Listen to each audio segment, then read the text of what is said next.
Bonjour les amis, oui, de temps en temps on peut avoir de la chance, parce qu'en fait, voilà, je me baladais ce soir et eh bien, il y a une grosse conférence de presse, mais pendant cette conférence de presse où il y a un monde de malades mental, eh bien en fait j'ai tout, le salon, pratiquement pour moi tout seul. Alors j'ai eu l'occasion, comme d'habitude, de croiser mon ami de Tescar, qui m'a dit, écoute, il y a un monde de dingue toute la journée.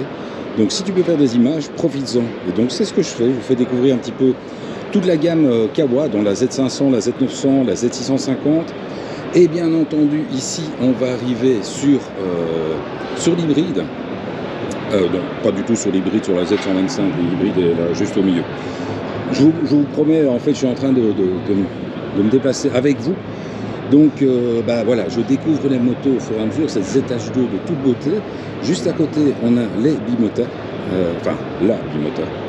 Et franchement, c'est le style Bécane. En journée, ne fut que de s'en approcher, c'est déjà une prouesse incroyable. Et là, clairement, vous voyez, c'est une moto de toute beauté. La KB4, donc toujours savoir que la première lettre parle de la marque qui a donné le moteur. Ici, on repart sur toute la gamme Ninja ZX10R. Alors, c'est amusant parce que juste à côté, ils ont mis la petite Z125 qui est très très mignonne. On passe sur la Z650. Donc, ce sont toutes des petites évolutions. Et effectivement, on va arriver sur les vraies nouveautés. Avec la ZX6R en noir, en black, qui est vraiment splendide. Et là, évidemment, la Z500R, qui pour un petit ado, enfin un petit ado, une chouette petite ado, est quand même très très belle. Alors, quelque chose qu'on a mis bien entendu en avant sur le stand, la ZX6R dans la couleur typique de Kawasaki. Vraiment, elle est splendide. Alors on va pas passer à côté des Vulcanes ou des Vulcans, puisque ce sont des motos qu'on va bientôt avoir à l'essai. Donc ça, c'est la Vulcan qu'on connaît, et celle que nous allons recevoir à l'essai très prochainement, déjà peut-être la semaine prochaine, c'est la nouvelle Eliminator sur la base du 500, avec une gueule assez spectaculaire, un pot, on va dire, assez proéminent. Je crois qu'il y en a d'autres qui ont repéré le concept qu'on pouvait se balader. Et tout le monde s'est un petit peu barré. Donc ici, toute la gamme RS, avec les couleurs historiques. La W, ça c'est aussi une bécane qu'on n'a pas encore eu l'occasion de tester, et qui franchement a un look à l'ancienne, avec le bicylindre ici, là, je passe au-dessus, les grosses méchantes, la 1006. Bécane qu'on avait testé, qu'on avait rodé l'année dernière, qui était vraiment spectaculaire, et la H2 SX avec le compresseur, ça reste quand même très très méchant. Ici, on arrive sur celles qui vont devoir un petit peu se battre, la nouvelle Ninja hybride, avec un look très réussi. Maintenant, on va voir un petit peu ce que ça va donner réellement sur la route. Puisque vous savez qu'il y a un système de booster, donc c'est une moto hybride avec un petit booster. Je ne sais pas exactement ce que ça va donner, mais en tout cas, je dis dans la vie, vous le savez, chez nous, chez Liebech Team, on teste tout. Allez, première étape chez Kawa, tant que je peux, je continue. A tout de suite les amis, ciao. Voilà les amis, on se retrouve chez Yam. On va quand même profiter de ce moment spectaculaire, on a l'occasion de faire tout ça. Donc R125, avec un look terrible aussi. On a toutes les Ténéré 700, que vous avez déjà eu l'occasion de découvrir, et que nous allons bien entendu essayer cette saison. La Ténéré 700 extrême, Alors on va bien entendu passer auprès des nouvelles MT-09. Alors on avance vers ici et on se retrouve face à cette... Alors cet avant un petit peu décrié, certes, mais qui a quand même un look super agressif et très très beau. Pour le reste, toujours notre moto que j'aime beaucoup, hein, cette MT-10, qui est vraiment démoniaque. Il faut en profiter parce que c'est la dernière, vraiment le dernier millésime. Vous allez avoir l'occasion de voir cette MT-10. Donc ici c'est la MT-10 SP évidemment.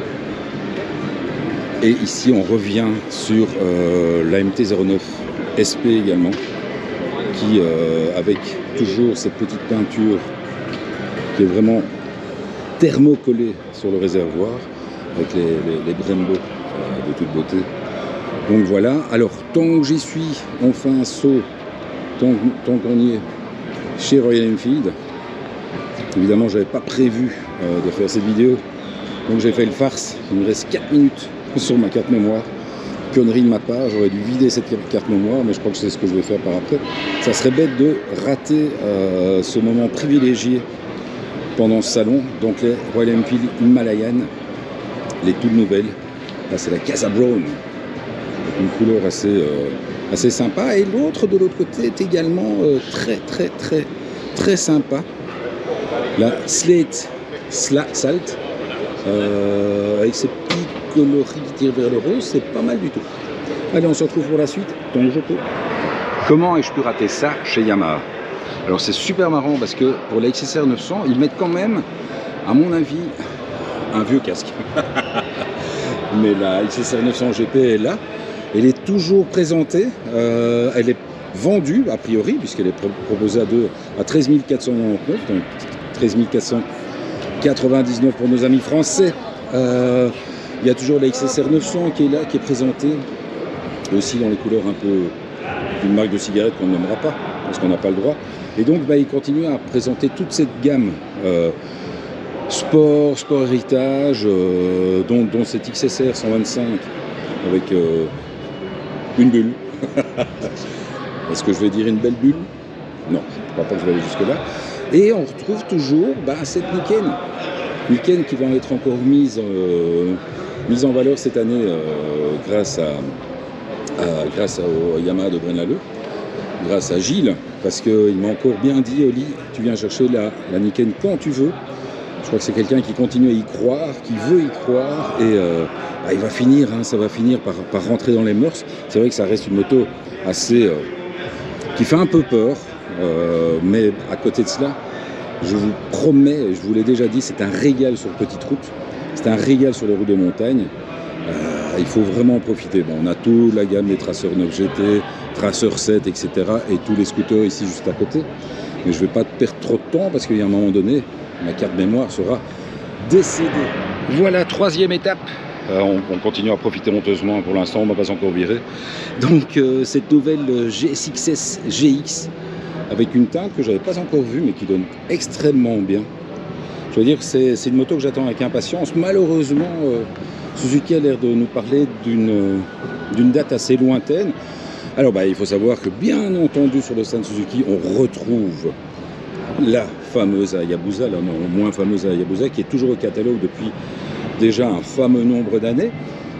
Les toutes nouvelles GSX-8R, très prometteuse, petite sportive très prometteuse avec un look bien léché, un bel équipement, un pot d'échappement un peu tronqué là-bas en dessous qui a un chouette look.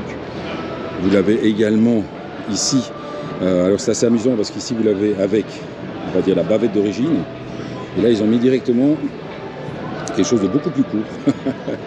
Je me demande même si avec un passager c'est pas un petit peu juste, mais en tout cas ça a de la gueule. Et justement derrière, on a l'occasion également de découvrir déjà une petite, on va pas dire une préparation, mais un petit look différent qui est extrêmement sympathique, qui la met bien en valeur avec les stickers. Alors on continue à se balader les gars, parce que je vous dis, tant qu'on ne nous fout pas dehors, moi je continue. GSX, de nouveau la GSX GX en bleu et gris, qu'on avait déjà découvert avec moi. Et il y a également une autre couleur, la noire et grise, très jolie. Je veux dire que ça a un petit look. Et alors là-bas derrière, qu'est-ce qu'il nous présente? Une GSXR 125. Moi je dis, les petits permis à deux, ils ont quand même beaucoup de chance. Il y a beaucoup de choses à se mettre sous la dent. C'est une gueule assez improbable. Alors ce qui est super amusant, à l'instar de l'Italie, eh bien il faut savoir qu'en France, ils ont encore la chance d'avoir la Katana, une moto qui n'est plus au catalogue belge, à mon grand désespoir, une moto que j'aimais beaucoup, en plus dans cette couleur un peu bleu mat. Je trouve que ça a une gueule assez spectaculaire. Autre moto qui est toujours au catalogue. Et j'en ris parce que ça me fait toujours un peu bizarre. Il y a toujours cette fameuse SV650, ici affublée d'un sabot moteur, qui est censé lui donner un petit côté un peu plus nouveau. Mais la moto n'a pas réellement évolué depuis un fameux bout de temps. Ça reste une excellente moto, ça reste vraiment un truc topissime, mais c'est vrai que le look commence un petit peu à dater. Ici on retrouve encore des GSX 8S, la bleue on va dire c'est la plus traditionnelle, c'est les couleurs un peu Suzuki donc on a l'habitude. Derrière ici, ça c'est aussi un petit peu toujours pour moi un coup de cœur, GSX 950. Je trouve que la 1000 et la 950 sont deux motos qui ont vraiment leur mot à dire. Et alors, bien entendu, tous les trails, le V-Strom, la V-Strom DE, la moto préférée de Sarah, qui a essayé de grimper dessus, qui n'a pas essayé, qui a grimpé dessus et qui nous l'a ramené à son corps dépendant. Bravo à elle. Allez, tant que je continue pas à me faire arrêter, je continue. Ciao les amis. Voilà la suite, comme promis, je vous avais dit que j'allais chez BM. Petite déco sympatoche sur cette R1250 RT. Donc il faut savoir qu'on n'est toujours pas dans le concept d'avoir un nouveau modèle. Donc pour l'instant, ils gardent le moteur 1300 pour la GS. Pour la suite, je vais attendre le oui du monsieur. Donc vous les connaissez, hein. Toute la gamme 1000, M1000, XR, la 1000 XR. Avec un look de malade, avec des petites choses un peu particulières comme le M sur le bord du carénage, diadème un peu partout sur la bécane. Ici ils ont vraiment sorti tout ce que vous donc M1000 RR. Ils vont jusqu'au bout du concept avec les poignées chauffantes, les couvertures chauffantes. Ici S1000 XR avec une nouvelle déco. Il n'y a personne qui a rien dit. C'est une nouvelle déco. Voilà. XR, la F900 XR en a deux, légèrement surbaissée aussi. Bon, c'est toujours un petit peu la discussion. Par contre, ici juste à côté, alors je ne sais pas ce que... Ouais, c'est une F900 XR, mais vachement préparée, avec un beau petit look. Donc ça ne doit pas aider au niveau du confort, qui est toujours... Alors, la F900 GS, je vous l'ai dit, elle arrive, elle pointe son nez d'ici 15 jours. Quand les vidéos sortiront, ça sera vraiment pour bientôt. La nouvelle GS Trophy. La très grosse préparation. Alors, moto qui, je l'ai vu, hein, sur les réseaux, ça discute. Ça discute. Est-ce que la R1300... oui, non, peut-être, c'est très compliqué. Alors ici, donc on a une R1300 GS en triple black, toujours une teinte que j'aime beaucoup. Ici, de nouveau, F900 GS avec le gros réservoir, etc. Donc c'est la F900 GS Adventure, la GSA. F900 GS, donc celle que je vais avoir, je pense que, si je ne me trompe, pour en avoir discuté, je vais recevoir cette F900 dans la première couleur que je vous ai présentée, et non pas dans cette couleur, on va dire, spectaculaire. Alors un autre truc que j'ai demandé aussi, mais ça ne va pas arriver tout de suite. Mais franchement, j'ai envie de le tester, le CE02, et Autre grosse nouveauté évidemment, la nouvelle BMW R12 qui est pour moi un concept qui risque de vraiment marcher. Donc on reste toujours sur un moteur avec un refroidissement par air et par huile. Il n'y a pas encore, ça sera en quelque sorte une des dernières BMW sans refroidissement liquide. Alors derrière, on retrouve la R18, donc la toute grosse. Alors, vous savez que je l'ai testée, je n'ai pas hyper apprécié. Par contre, il y a cette R18, on va dire, dans un style plus léger. Alors c'est super marrant parce que c'est une moto qui est accessible au permis à deux. Il faut déjà une grosse confiance en soi pour rouler avec ce style. Et donc celle-ci, c'est donc la Roctane. La Roctane, je pense, je peux dire des conneries, hein, je vous dis, je vous ai vraiment embarqué. Je devais aller à cette conférence de presse et puis j'ai eu l'occasion de vraiment me balader partout dans ce salon sans être dans le nom parce que, voilà, comme me l'a dit notre ami de Tesca, il m'a dit c'est la folie toute la journée. Il a dû travailler comme il pouvait et là, on a l'occasion vraiment de bien voir les motos. Allez, on se retrouve tout de suite pour la suite. On va vite passer chez Honda. Bonjour les amis, on se retrouve chez Honda. Enfin, quand je dis bonjour, je vais dire bonsoir. On est devant cette toute nouvelle Hornet 1000 que l'on attend avec impatience. Il faut savoir il va falloir être très patient parce qu'elle n'est toujours pas, donc elle est prévue peut-être pour cet été. Mais par contre, j'ai pas encore eu l'occasion de vous l'annoncer sur les réseaux et je vous l'annonce aujourd'hui. Donc on va s'occuper des rodages de pratiquement toutes les Honda qui vont rentrer en presse. Donc ça veut dire qu'on va avoir l'occasion de tester les motos. Donc on va devoir faire le rodage, oui, certes, mais à côté de cela, on va avoir la chance de pouvoir rouler avec toutes les nouveautés. Donc ici, c'est les R650R. On n'a pas encore exactement de date, c'est les R600RR non plus.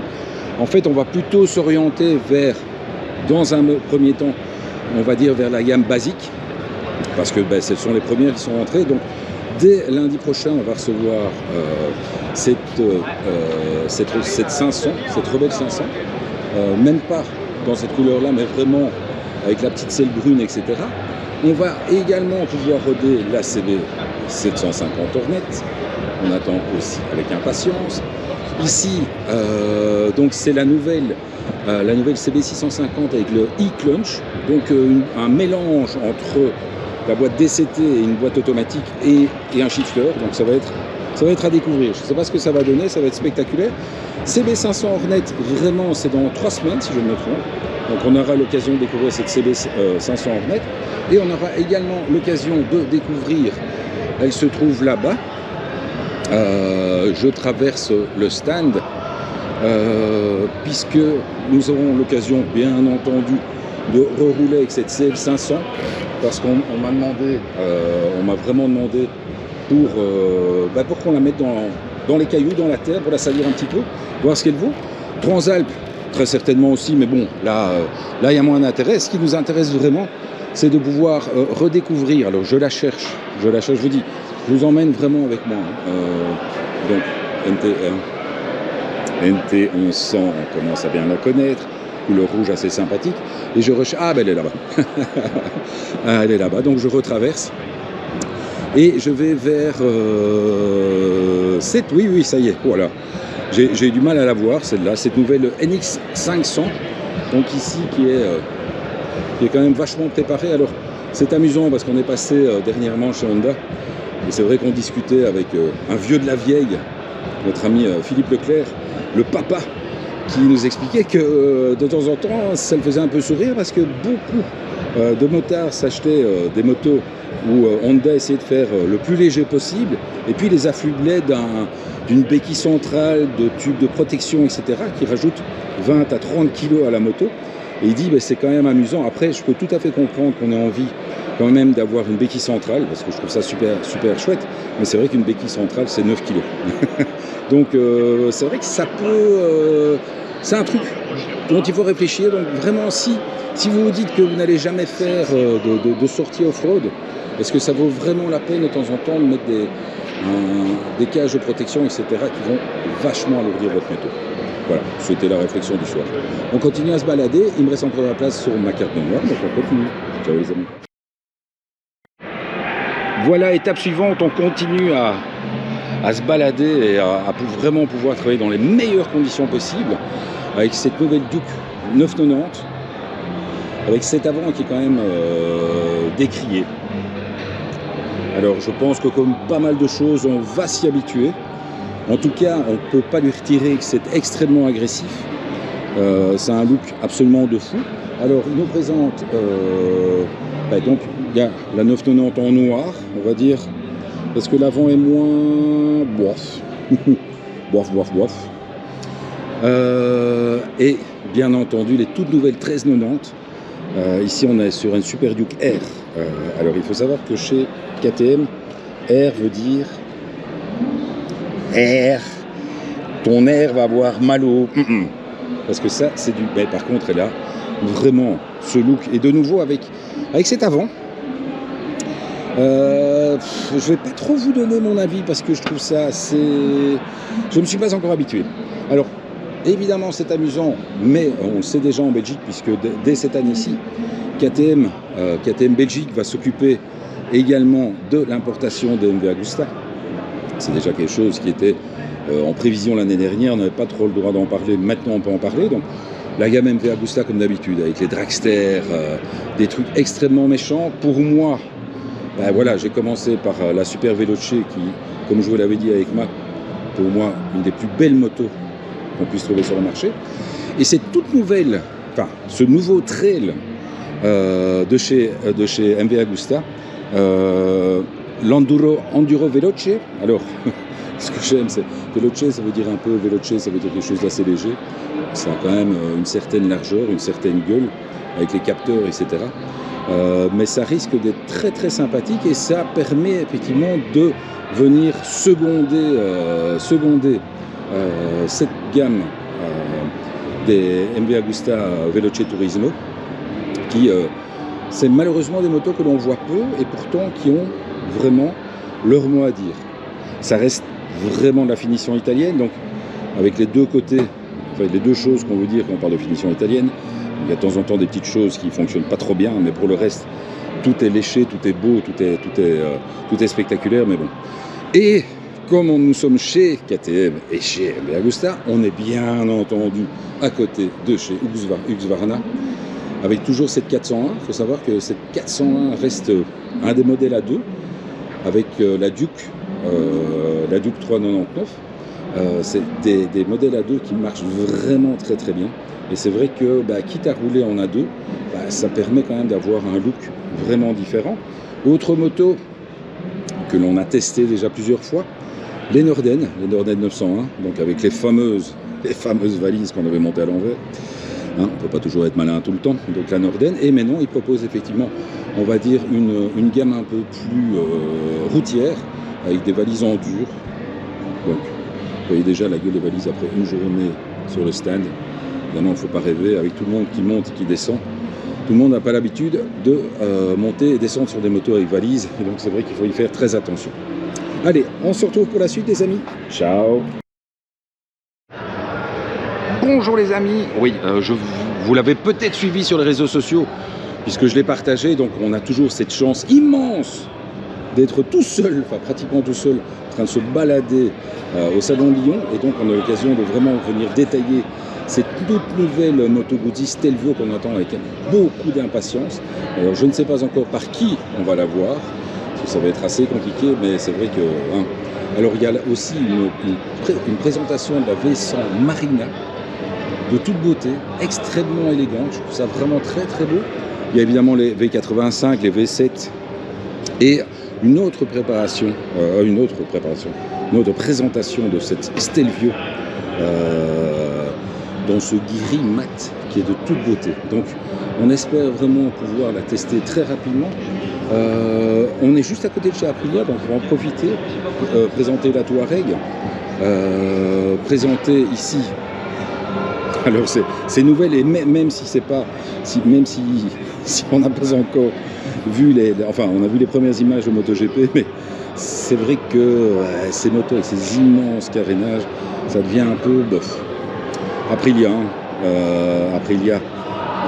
avec toute sa gamme de roadsters extrêmement méchants, autre Aprilia, de nouveau, où là on vous propose déjà d'origine une bécane avec les ailerons de requin, avec le petit centre derrière, et avec, au milieu, mais est-ce que ce serait pas une petite selle? Non, ce n'est pas une petite selle. Ben non, parce qu'il n'y a pas de... il n'y a pas de repose-pied, donc c'est pas une selle. Elle est en full recouverte de carbone. Alors je vais regarder ce que c'est. Oh, c'est 20 000 €. C'est la RS 660.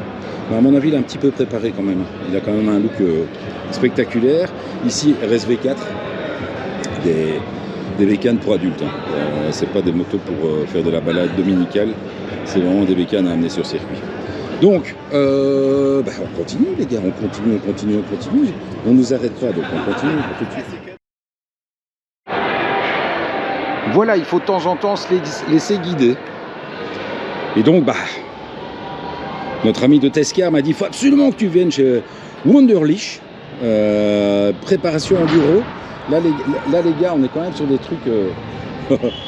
là, il faut aimer être roulé chargé. Hein, parce que purée... Et là, on entend les stands qui commencent à... Attends.